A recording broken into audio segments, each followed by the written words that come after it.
Hello everyone, class 2, how are you? I hope you enjoying your studies.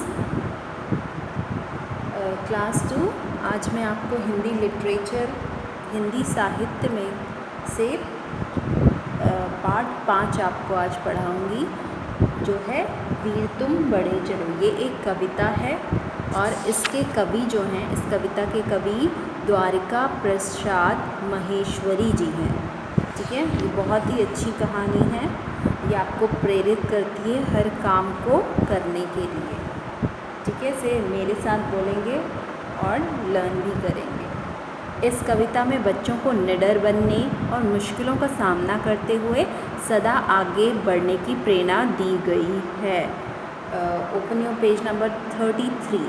If you have book then open your book and keep your finger on your book, all of you. And वीर तुम बढ़े चलो। वीर मतलब जो डरे नहीं, जो किसी चीज़ से नहीं डरता, वो होता है वीर, बहादुर जिसे कहते हैं। वीर तुम बढ़े चलो, धीर तुम बढ़े चलो, हाथ में ध्वजा रहे। ध्वजा मीन्स झंडा। ठीक है, हाथ में ध्वजा रहे, बाल दल सजा रहे।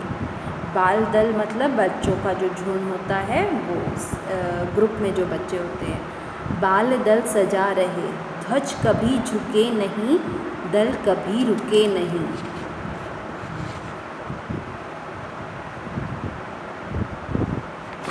ठीक है, इसे मेरे साथ रिपीट करिए फिर से। वीर तुम बढ़े चलो, धीर तुम बढ़े चलो, हाथ में ध्वजा रहे, बाल दल सजा रहे।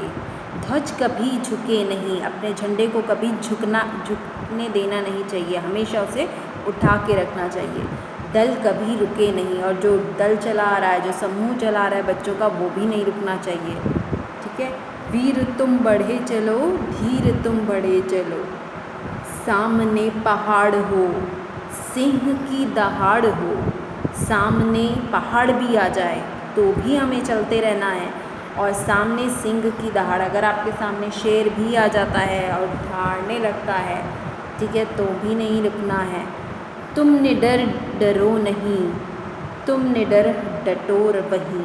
तुम निडर बिना डरे, वहीं डरो नहीं और वहीं डटे रहो।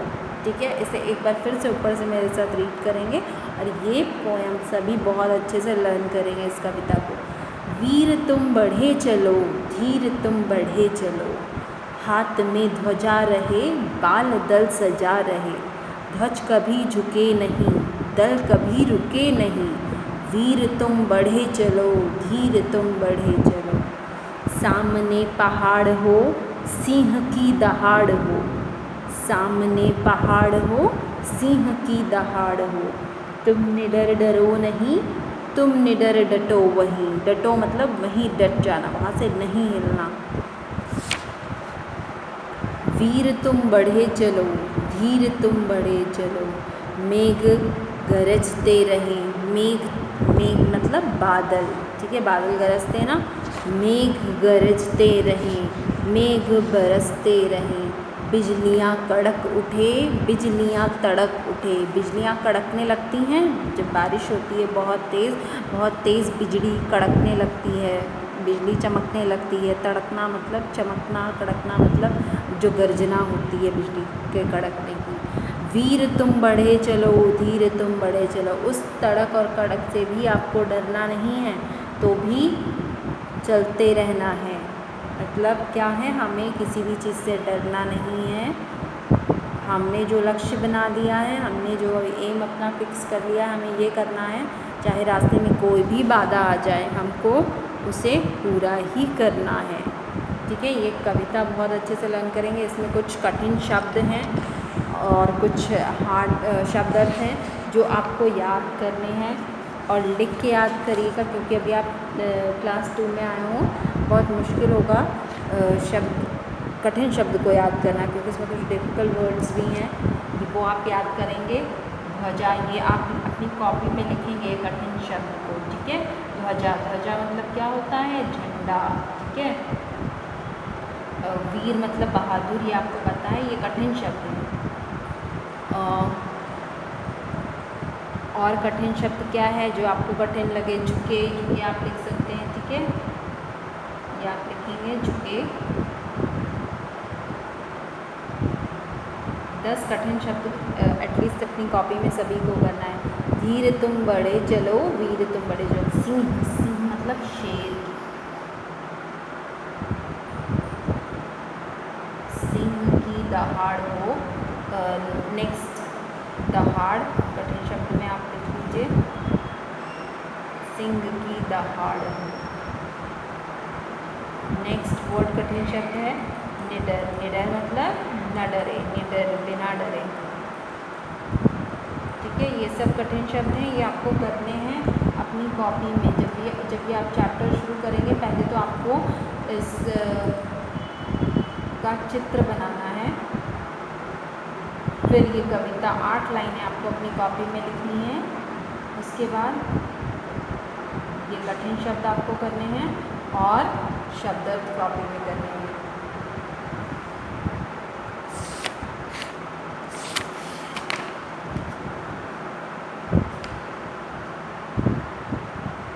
गरजते, नेक्स्ट वर्ड गरजते आप लिख लीजिएगा।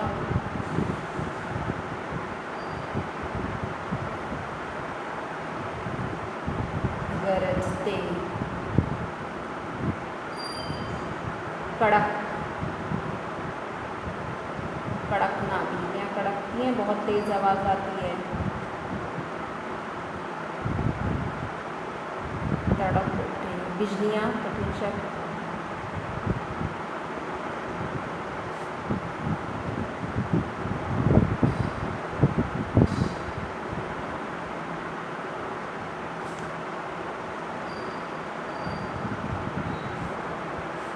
तड़क,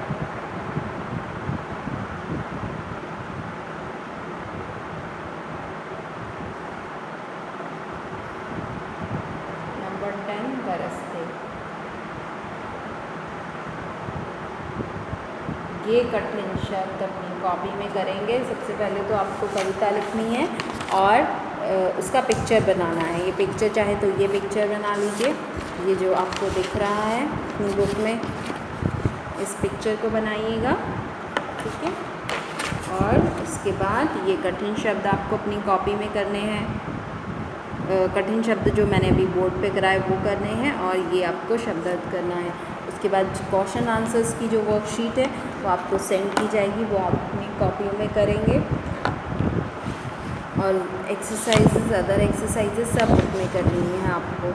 इस कविता में कवि कौन, कविता के कवि कौन है? इस कविता के कवि कौन हैं? द्वारिका प्रसाद महेश्वरी इस कविता के कवि हैं। कवि वीरों से क्या करने को कहता है? कवि वीरों से चलते रहने को कहता है, कि आपको बिना डरे चलते रहना है, रुकना कहीं नहीं है, ठीक है। और ये क्वेश्चन आंसर सेंड किए जाएंगे वर्कशीट में। इस कविता की पंक्तियाँ आपको पूरी करनी है, ये आप अपने बुक से देख के अच्छे से लर्न करके इसको फिल करिएगा। उसके बाद व्याकरण, व्याकरण से हैं कुछ एक्सरसाइजेज आपकी। श्रुतलेख, ये हैं कठिन शब्द आपके यहाँ पे दिए गए। समान तुक वाले शब्द लिखने हैं जो मिलते जुलते। वीर का धीर, पहाड़ दहाड़, ध्वजा क्या होगा यहाँ पे? ध्वजा का आपको तुक वाला शब्द बताना है। सजा, ध्वजा सजा, गरजते बरसते, ठीक है। ये तुक वाले शब्द हैं, ये आपको करने हैं। अब यहाँ देखिए सही उत्तर पर, सही और गलत पर गलत का चिन्ह लगाना है। शेर क्या करता है? चिंगाड़ता है या दहाड़ता है? क्या करता है? दहाड़ता है। बादल गर्जना करते हैं या तरसना करते हैं? तो गर्जना करते हैं, गर्जना को टिक मार्क करेंगे। बिजली तड़कना या भड़कना? भड़कती है बिजली की तड़कती है? तड़कती है ना, तड़कना। ध्वज को रुकना नहीं है या झुकाना नहीं है? क्या करना है? झुकाना नहीं है ध्वज को हमें। नाम वाले शब्दों को संज्ञा और काम वाले शब्दों को क्रिया कहते हैं, ठीक है। जो नाम है वो संज्ञा है, जो काम हम कर रहे हैं वो सब क्रिया है, वर्ब है जिसको कहते हैं।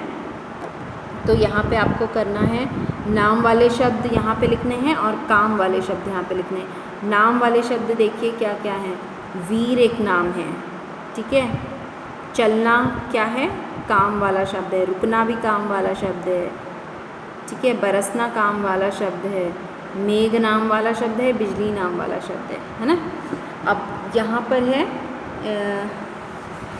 ये आपकी एक्सरसाइज सही उत्तर पर सही का निशान लगाना है इन ऑप्शंस में से। ध्वजा का मिलता जुलता अर्थ वाला शब्द क्या है? ध्वजा को और क्या कहते हैं? भड़कना, झंडा या डंडा? क्या कहते हैं? झंडा। जो किसी से ना डरे उसे क्या कहते हैं? निडर, डरपोक या डरावना? क्या कहते हैं? जो ना डरे, निडर, ठीक है। शब्द का शुद्ध रूप है, शब्द का शुद्ध रूप है क्या है? दहाड़ होगा, दहाड़ होगा या दहाड़ होगा? कौन सा दहाड़ करेक्ट है आप बताइए? ये लास्ट थर्ड वाला, ठीक है। अब यह है छात्रों को समूह में ओजपूर्वक कविता का सस्वर पाठ करने के लिए प्रेरित करने और देशभक्ति की भावना को जागृत करें। तिरंगे का चित्र बनाकर उसे 3 रंगों से, और ये तिरंगे का चित्र बनाइएगा, कलर करिएगा, ठीक है। ये इंटरेस्टिंग एक्टिविटी है ना। तो ये चैप्टर आपका कंप्लीट हो गया है। चैप्टर 4 मैंने नहीं कराया है क्योंकि वो आपके सिलेबस में नहीं है, उसको हटा दिया है क्योंकि हमारे पास इतना कम टाइम है और सिलेबस स्किप किया गया ICSE बोर्ड के न्यू पैटर्न के according. Okay, now take care of you, all of you, और इसको अपना वर्क कंप्लीट करिएगा। इस कविता को अच्छे से लर्न कर लीजिएगा। Okay, bye everyone.